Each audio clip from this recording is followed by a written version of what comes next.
राजकीय पक्षांना जशा जागा सुटतील तसं पक्षांतर होईल। विधानसभा निवडणुकीत मोठ्या पक्षांतराची शक्यता आहे असं संदीपान भुमरेंचं मराठवाड्याच्या राजकारणावर भाकीत आहे। पुन्हा महायुतीचं सरकार येण्याचा भुमरेंनी विश्वास व्यक्त केलेला आहे। निवडणूक आहे, जशा जागा सुटत्या तशा पद्धतीने कार्यकर्ता ॲडजस्टमेंट करतो, तशा पद्धतीने प्रवेश करण्याचा प्रयत्न करतो। महाविकास आघाडीचे सुद्धा येणार आहे ना, असं नाही की महायुतीचेच तिकडे जाणार आहे।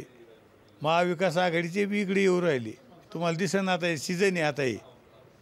आता तुम्हाला ह्या 2 महिन्यात अनेक घडामोडी होत्या, कोण कुणीकडे जाईन कोण कुणीकडे राहीन हे सांगता येत नाही। पण तुम्हाला सांगतो, महायुतीचे जर तुम्ही म्हणता तिकडे महाविकास आघाडीकडे गेले तर महाविकास आघाडीचे बी महायुतीकडे येणार आहे काय। लोकशाही मराठी ऐका, पहा, जागरूक रहा।